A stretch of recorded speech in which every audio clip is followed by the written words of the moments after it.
All right, my friends. So this is our, it says editing practice test, but we're really looking at it as our editing packet. So don't worry.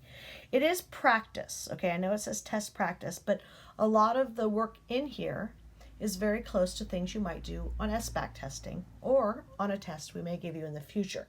So I just want to emphasize that this is not a test, it is practice. So it's okay to make mistakes. It's okay to be confused by some of these things. I don't expect you to know everything in this. Okay? So what we're going to do right now is just go through the pages that I'm having you work on this week and take a quick look at them. All right? Now you can decide, maybe you want to watch this whole video at the beginning of the week so you see what's coming.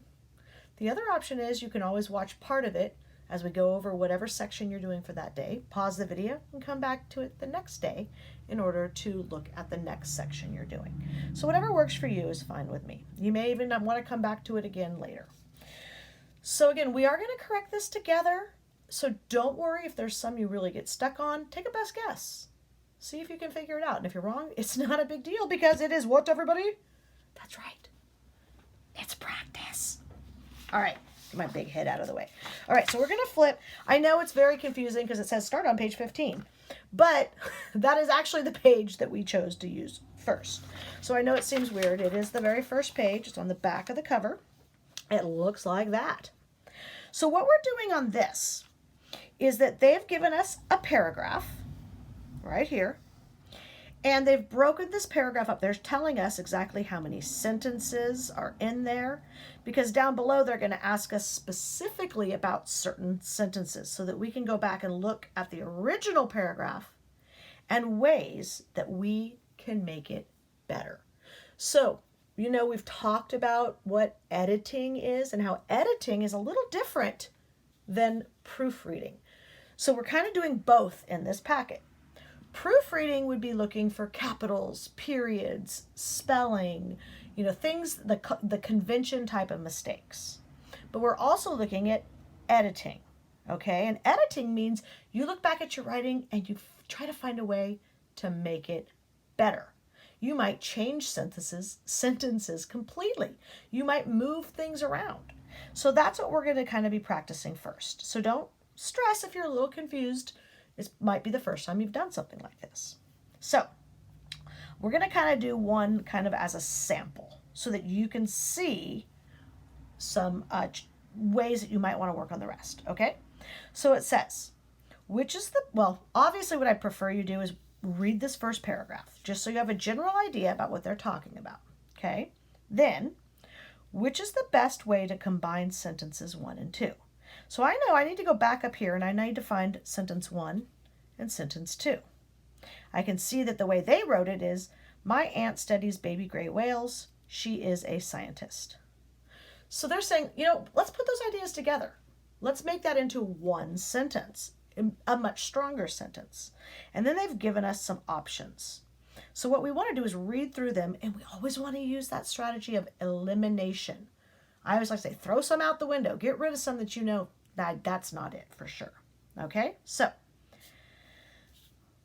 my aunt studies baby gray whales, and she is a scientist. My aunt, a scientist, studies baby gray whales.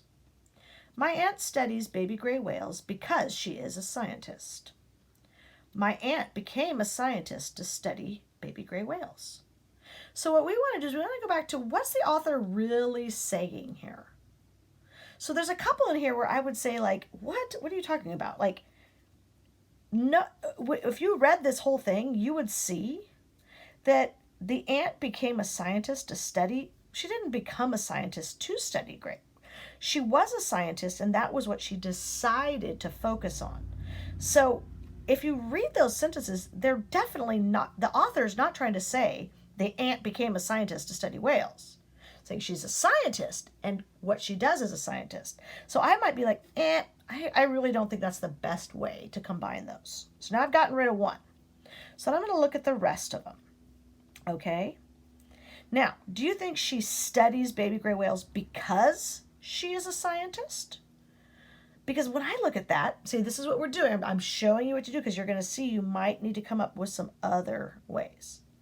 Okay, that's another one where I'm like, are they really saying that that's the only reason? I mean, I don't know about you guys, but I've studied whales and done a report on whales, but that doesn't make me a scientist in that regards.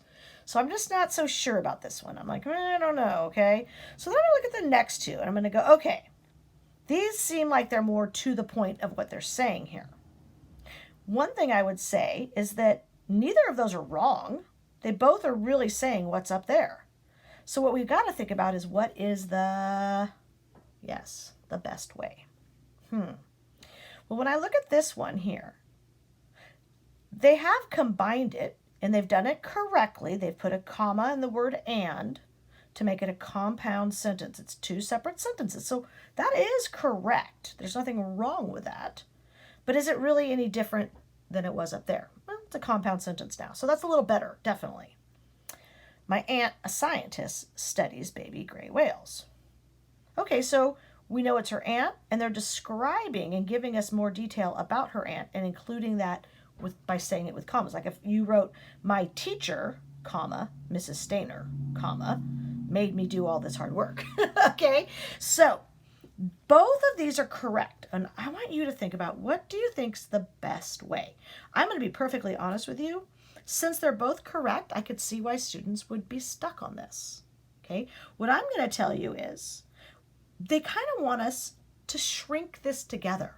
They really want us to find a way to put these ideas together, not to keep them separate. I'm not doing, I am making it a compound sentence, which is a little bit better, but really, my aunt, a scientist, studies baby. That's taking this idea, just plugging it in, bam, making it one really strong sentence instead of keeping it as two. Notice it does say combine. We did combine those two, but all we did was put a conjunction in there. So that's kind of how you want to work on this, all right? So they're going to go through, they're going to ask you, like the next one, look at sentence 3. They want you to pick the way that you think, if it's correct as is, or if there's a way you should change it. So read those carefully. And then the next two, again, are that strategy of combining sentences 5 and 6. So 5 and 6. And then sentences 7 and 8. So remember what we did here and see if that helps you to work on the rest of this. Now, that's what we're doing on Tuesday. If you don't want to know what we're doing Wednesday yet and you want to pause this video, it's a great time to do it. Wednesday, come back to it, and whoop-a-cha! Here we are. It's Wednesday. Now, of course, if you want to look at the whole thing with me now, I said that was fine, because you could always go back to it Wednesday if you get confused. Now, on this page 16, what we're doing is we're choosing, for the first section, we're choosing the words that would best fill in the blank. So that means some of them are going to be verbs, and we have to make sure we're using the right verb tense. Now, we're going to work a little more with verbs next week in January when we come back. So I want to kind of see how you do with it right now. It's going to help me know more of what we might need to focus on. Okay? So I'm not going to give any answers. I want you to choose what you think is right. And then in this one, you're choosing the best way to fill that in. And same thing here. This one, we're looking at conjunctions. So we're combining these two ideas together. Okay, over here, please, this first one is really tricky because it's got quotation marks. And we have not really worked a lot on quotation marks. I know the 4th graders got a little bit of practice with it in 3rd grade, but our 2nd graders haven't even had as much practice, or excuse me, our 3rd graders that were 2nd graders haven't had as much practice. So I just want you to take your best guess. One option you could do is go look at a book that has somebody talking, it has quotation marks, and see if you can find a section where they have the person talking in the middle of what they're saying. And maybe that'll help you see, because there's little differences in each of these. So you've got to look really, really carefully to find out. Most of the little differences have to do with commas and where you think that comma might belong.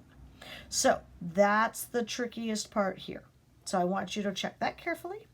The rest, I think you're going to be able to figure out. Look, plurals. We have to decide which is the correct way for our plurals. Down here, they've got the name of a poem, and they're giving you different ways. You know a good trick? All you gotta do is go in, ask Siri. Hey, Siri, when you have a poem. Oh, Siri's answering me. Better put on something warm for this one. Oh, wintry winter wind. Okay, I don't really want a poem. Stop. So Siri was reading me a poem there. So I thought, well, that's an interesting twist in our video. Anyways, you get the idea. You can always ask for help. I'm not going to lie to you. I forget which rule it is. I'm actually going to ask Siri.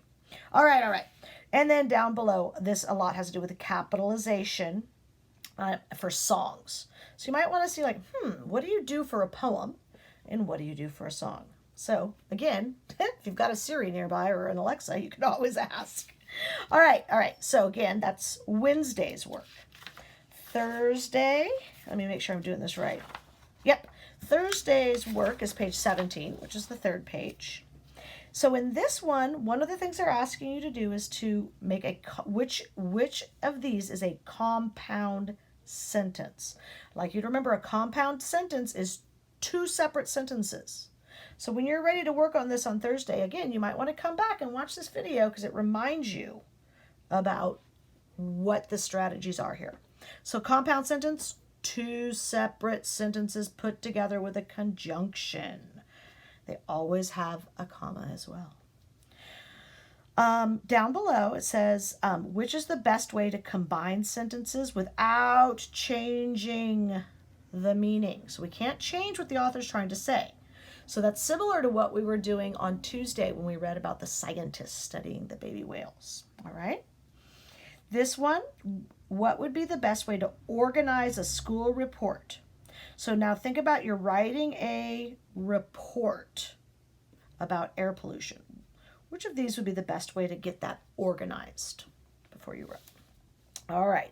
Here, this is an index. And we know the index is always found in the back of a book. Well, not any book, but especially in books that are nonfiction. Okay? When I look at this, I see Golden Gate Bridge, Gold Rush.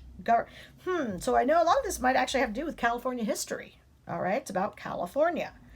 And I'm looking at these different topics. And what they're asking me to do is to figure out, well, what page would I find specific information? Okay, so it gives you that index to do that. And then last but not least, it's asking you to think about website and finding information on a website. Which of these do you think would be the best? Okay, and then last but not least, on Friday, you are going to be, so again, pause it if you want to. You can always come back to this on Friday. You can see there's another index. This one's for a newspaper, but it's the same idea. It's an index. Okay, so you got to think about an article about Asia. Okay, so remember, Asia is a continent, part of the world. Okay, so it's, there's 7 continents. So see if that helps you to think about. Clearly, I don't think you're going to find an article about Asia in comics. So again, use that strategy of elimination. All right. This is a table of contents. This is what you find at the beginning of a book, so that you can then, of course, find the section that you're looking for. So again, if you wanted to find the population of Canada, so the population, okay, the population of Canada. So we know Canada is a country, all right? And we're looking for how many people might be in that country. So you can look at that and see if you can figure out which one you think is the best answer. All right. For all of these, all they're asking you is to think about what is spelled correctly. Okay? So what they're showing you is that in this, there are 4 words that are underlined. Only one of them is spelled right. And they're all different words. Okay? So you have to read it, decide whether the word is spelled correct or not. If this one is not correct, that's not the one you'd choose. If this one is not correct, not the one you choose. If you get the idea. So you're going to go through until you think you know which one is spelled correctly. And that's the one you'll either fill in or circle, either way. So that's what you're going to do for all 3 of these, is you're looking at the underlined word and deciding which one is correct. Because out of those 4, 3 of them are wrong. All right. Last but not least, there's one thing I want you to do. If you flip from on Friday, if you flip to the next page, it's page 20. I want you to cross that out. First, I'm not sure how this happened, but somehow page 20 got copied in here without page 19. And 19 has the article that you're supposed to read to answer these questions. I'm not sure how in the world you're supposed to answer questions without that article. So we're just going to skip that page and go, it's something we don't have to do. All right, so again, editing practice. You're doing one page each day, and then don't worry about page 20. All right, so again, you can always come back to this video, whatever you need to do. Good luck, and we will correct it together.